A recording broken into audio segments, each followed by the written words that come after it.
Alright guys, and welcome back to more Shin Megami Tensei Devil Survivor 2 Record Breaker, and here we are about to end off our day. We actually have one more event to watch apparently before we go to bedtime, because I believe this event wasn't here before, and we're gonna go ahead and watch it. We already watched a dancer's distress. We already see strength of will, which led to another event with Keita, and then lazy consideration with Joe. Now what we're gonna do is actually watch this unique event with Daichi. So we're gonna watch it right here, right now. Daichi is walking around. Daichi's walking around while playing a portable gaming device, which, you know, it resembles a damn Nintendo 3DS. What is he playing? Seeing that brings back memories. Oh, hey! Yeah, for me too. We were playing this just a few days ago, but it feels so nostalgic now. It still had some power left, so I decided to give it a try. It feels so strange, though. Up until all this started, I was trying my best to save the world inside a video game. I know how you feel, Daichi. I know how you feel. But now we're fighting to save the real world. Our world. What's that in your hands, Mr. Shijima? It resembles a tool used for missile guidance. Missile guidance. That's exactly what it is. No, it isn't. Why do you feel the need to grief people and complicate every conversation? It's fun. Miyako-chan, this beautiful, sleek, elegant piece of hardware is a video game console. So, this is a game console. I've known of their existence, but I never thought they would be so advanced. Huh? You don't normally play games and stuff? What am I saying? Of course you don't. I used to play chess, but I had to stop when I could no longer find an opponent that was a challenge. You know, somehow not a single word of that sentence surprises me. I don't generally have much free time to occupy with such leisure activities anyways. Then, stay with me here, great idea incoming. After we beat Canopus, let's go out and have some fun together. I don't know if you heard the rumors, but I have my driver's license. I can show you how we civilians kick back. I'm afraid I must decline. I have no time for such activities. The battle with Canopus is our top priority. We must use all of our strength, all of our focus. There is a good chance we may not survive the conflict. How can you think ahead when we still have so many challenges to face? See, I think you got it all wrong. Having something to look forward to can actually make you fight harder, right? It's like taking study breaks. You appreciate them more when you're really working hard. Exactly. I'm sure you can find some free time to hang out with us when all this is over, Miyako-chan. Actually, you better make that time. Let's go together. Oh? You will be joining us as well? And now I see exactly where I stand in the pecking order. Damn, she only wanted to go because I was going. Oh, Daichi, don't feel so bad, bro. No, it's cool. I'm used to it by now. Alright, if that's what you feel. So, yeah, he's coming too. That's happening. Miyako is deep in thought. Hey, we're not gonna force you into hanging out with us, but think about it, alright? Tell you what, why don't you borrow this? It can be your first step into the realm of leisure. It's easy, just the best way for an average teenager to have some fun. Well, I hope you give it some thought. It'd be great to hang out sometime. Daichi presses his gaming device into Miyako's hands and walks away. Miyako looks at the gaming device in silence. Mr. Shijima is a rather strange person.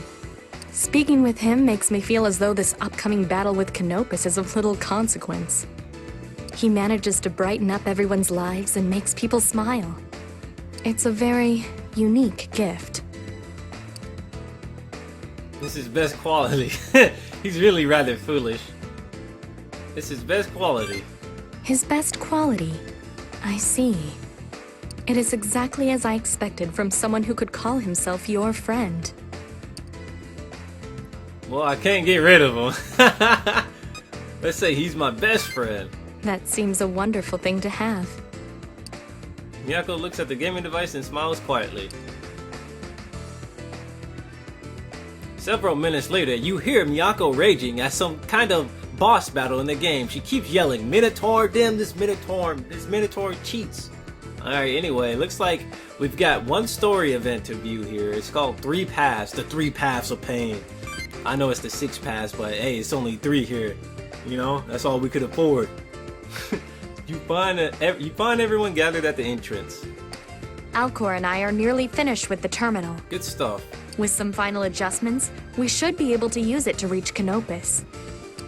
I believe I'm not required for this part of the process. My work on the skill crack modifications should soon be finished as well. Good work, both of you. Through our battle with the shards, we have finally found a glimmer of hope. We may have a chance at defeating Canopus. Still, before we begin this final battle, there is a decision we must make. Who gets dibs on which girl after? Do you prefer to be first? Rather, I have no intention of questioning your priorities, but now is not the time for that. Oh, the dialogue choices in this game are hilarious. We must decide what we will do with the world after Canopus is defeated. That is true. Defeating Canopus is a necessity to stop the world's collapse. However, the more important question is how we shall deal with future administrator invasions. Daichi X Hinoco. It is a decision that must be made now. The answer we decide will determine what kind of world the next regression will bring us. I'm sure we each have our own opinions. However, we need to agree on a single course of action. Any disagreement can affect morale. Yamato's got a point there. Hey, does this situation remind you guys of anything? Like, last time, with Polaris? Yeah, I see where you're going, Joe. We all gathered like this and spoke pretty freely about what we wanted. Then again, last time we all ended up at each other's throats because we couldn't agree. I haven't forgotten. But this time, we can stand together. We can overcome this crisis. I gotta agree with you there. It makes me damn proud. Agreed. So let us speak freely now. What will we do with the world when Canopus lies defeated? If anyone has an idea on how to deal with the invading administrators, speak now. We have to do something about them before they annihilate humanity. But what can we do? Well, I've got an idea how we can handle them. It's simple. We destroy every administrator. We eradicate every sword that comes for us. Mr. Kuriki, are you mad? There are countless administrators and swords, as numerous as the stars themselves. It would be a fool's errand to try and slay them all. I think our odds are pretty good, actually. Once we defeat Canopus, we'll have access to the astrolabe once again. We hold the administrative authority, and Psyduke can manipulate the astrolabe. The damage caused by each invasion could be easily undone by regressing the world to a previous state. As long as humanity controls the astrolabe, we stand a solid chance of defeating the administrators. It'll be tough, yes, but eventually, there'll be no more to invade us. But Mr. Kuriki, if all of you or Alcor are slain, that would be the end of the species.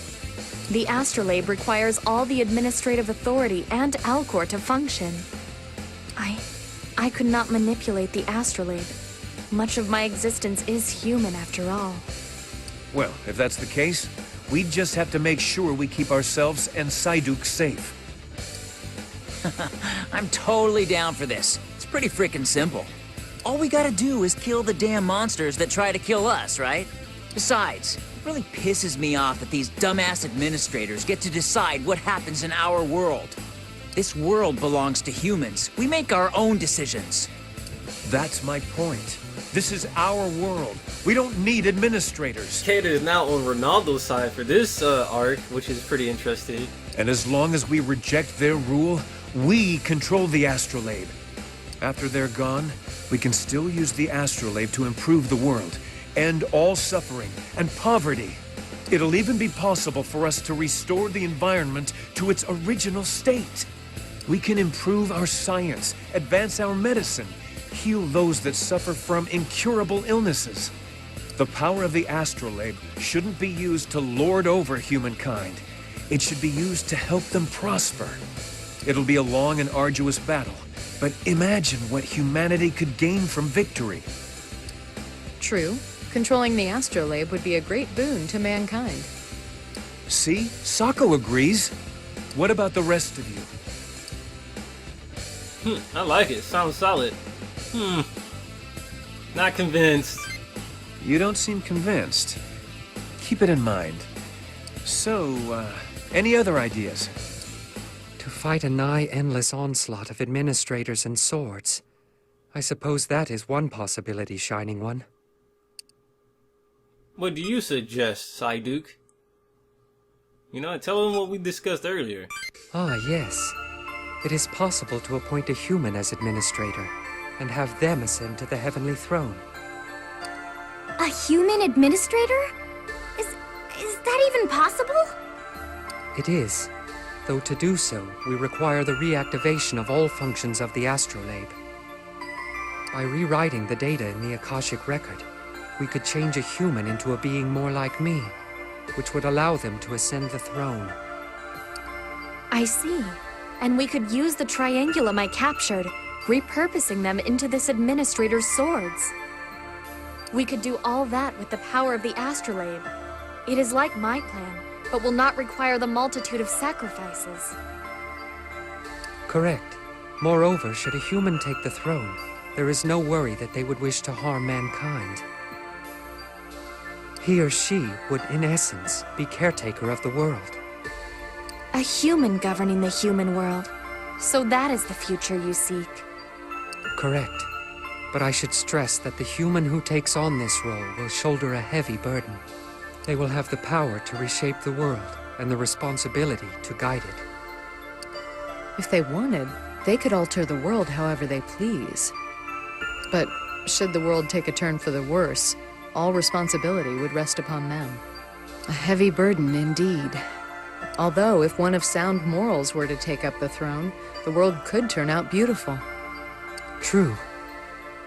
Alas, there is one flaw to keep in mind. The human that sits upon the heavenly throne would remain forever in the Akasha stratum. Oh, wow. They would never be able to speak to their friends, to share the same time as them. They would know the world only from a distance. No. That sounds really lonely. That would be almost like death. Although, the idea itself isn't a bad one. If a human becomes an administrator, we could restore the damage done to the world, and the other administrators wouldn't invade. Yeah, but who would take up the throne then at such a terrible price? All right, so that's another option before us. Allow me to offer up one more alternative. We could create an entirely new world. A new world? What does that mean exactly? You see how they started playing the hype music for his suggestion? He's like, hey, this is hype right here. If you don't feel the hype, then you ain't getting the right ending. But you gotta listen to the music cues. It means an escape from the administrator system. The astrolabe can not only regress the world, but it can recreate it from nothing. And this new world would be outside the influence of the Akashic record. In other terms, we would no longer be bound to the rule of the administrators. But Yamato Hotsuin, you and I discussed the flaws in this solution previously. I'm aware, Alcor. This newly created world would begin in a primeval state, devoid of all our history and technology. We must avoid this at all costs. Is there a way around that? Is some way we can make it not primeval? There is. It requires considerable use of the administrative authority. What do you mean? The administrative authority has the ability to inherently project one's will onto the world. We could further divide the authority you all possess amongst the entire population of the world. The combined will of 7 billion people would be actively reflected in the new world's creation. Collectively, there is a chance we could reshape everything. If we enacted this plan, Perhaps we could avoid the primeval world entirely. Oh, cool, cool. If we make all that happen, maybe we could get a world pretty close to, you know, this one. One big problem, though. There's barely anyone left alive in this world. There's certainly nowhere near 7 billion. Even when a human has died, their data still exists within the Akashic record. We can access that data and give to them a share of the administrative authority. A share. If we do this, we can use the willpower of the deceased to change the world. The problem is, we can't be certain that the administrative authority will function the same in this new world. There's no assurance that we will be able to shape this new world as we see fit. True. There is one other complication worth our discussion.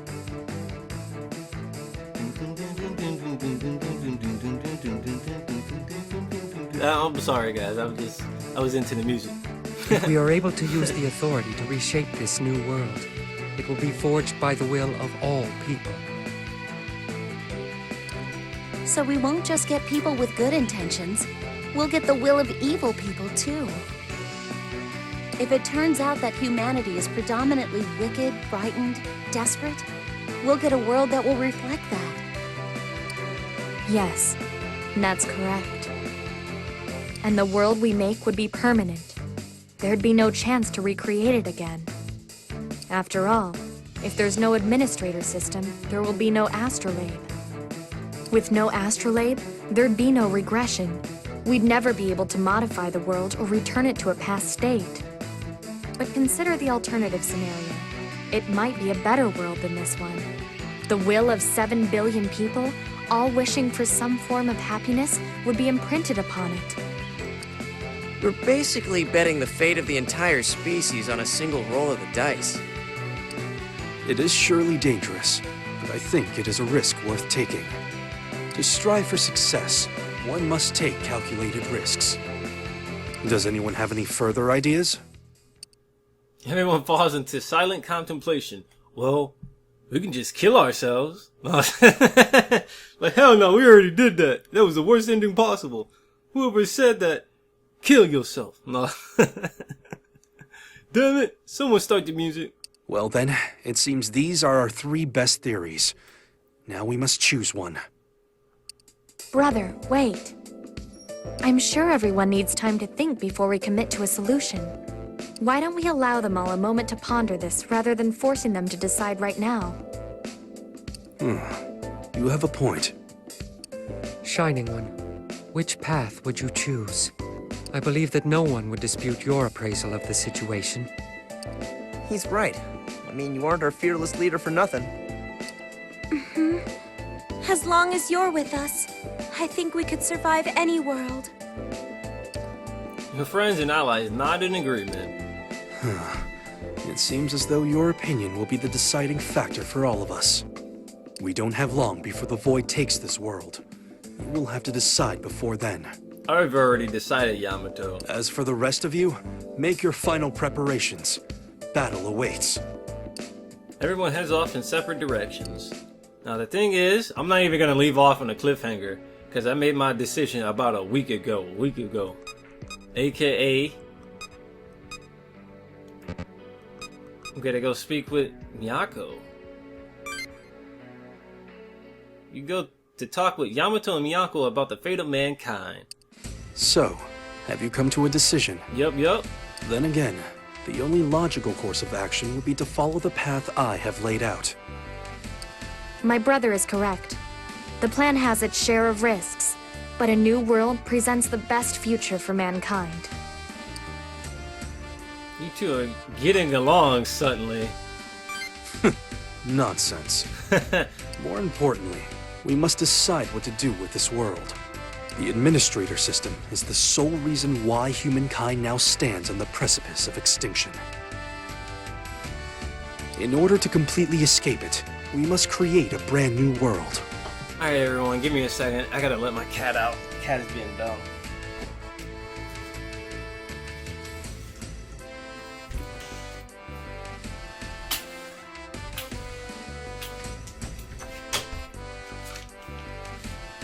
Alright guys, I am back. I had to let my cat out. I guess he was thirsty. Well, maybe. But we don't even know that we can make a new world with the administrative authority. And even if we can make it, could we make it a modern world like this one? Everyone's will is going to be reflected in the new world. Even evil people.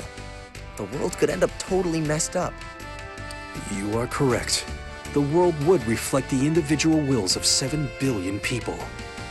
And all humans, myself included, are imperfect, selfish, and foolish. Trash at the very best. Trash. We are weak to temptation. We are greedy and lazy, and easily corruptible. There is no doubt that such iniquities might influence the world in a negative way.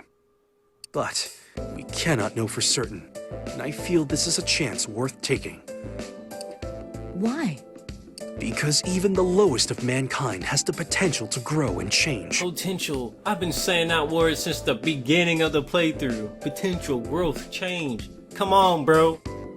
Daichi Shijima, Ionita, Yuzuru Akie, Hinako Kujo, Keito Wakui, Airi Ban, Naruto Uzumaki, Sasuke Uchiha, Sakura Haruhi. Wait, what? Wrong list. Jungo Torii, Makoto Sako, Otome Yanagiya, Fumi Kano, Ronaldo Kuriki. Ronaldo! It would have been hilarious if he said that with Ronaldo's name, if he pronounced it Ronaldo! Every single one of you has grown through the ordeal of the administrators. The same can be said for every human. People have the potential to change. You have changed as well, Yamato Hotsuin. Our kind may now be able to wish for a better world. A world that would not be consumed by wickedness and greed. If the majority of people can put the success of mankind over their own petty desires, then the newly created world may yet surpass our current one. We need to believe in mankind. Indeed. This choice relies heavily on whether we truly believe mankind can change for the better. I may only be partially a human, but I dearly love humanity. There is a dark, ugly side, but humanity is also capable of beauty and passion and purity. I want to believe in mankind. I believe they could make a better world. Join me on this path. I agree. Let's do it! I knew you would understand. So you have decided that we should create a new world. If that is the solution you have reached, then it is the solution we will all endorse. No more administrators guiding the world. Humans will be free to create their own history. So, this is the path you have chosen. Then I will argue mine no further. A new world, broken free of the administrator system, where man's potential is limitless. Sounds pretty good to me. Then I believe we are decided. All that remains are the modifications to our skill crack ability and the terminal. The terminal modifications are complete, but I have yet to finish the expansion of the skill crack function. It should be done by 3 o'clock in the morning, by your reckoning of time. Very well. Until then, we must all make our final preparations for the battle against Canopus. You are all dismissed. Everybody goes their separate ways. You notice the Nicaea site opens of its own accord. Oh. Hey, what's up? I understand you intend to recreate the world anew and be free of the administrators. It is a precarious proposition, to be sure. However, if it works out, it will eliminate the problem at its core. There is one additional thing of which I must inform you. I am unsure that I will be able to exist in your new world. Oh. I am deeply sorry that I cannot accompany you for this, Master. There is not much time left, but I swear that I will be at your side until the very last moment. Until this final battle has ended. The best of luck to you in the upcoming battle with Canopus. You quietly close your phone and prepare for the final episodes.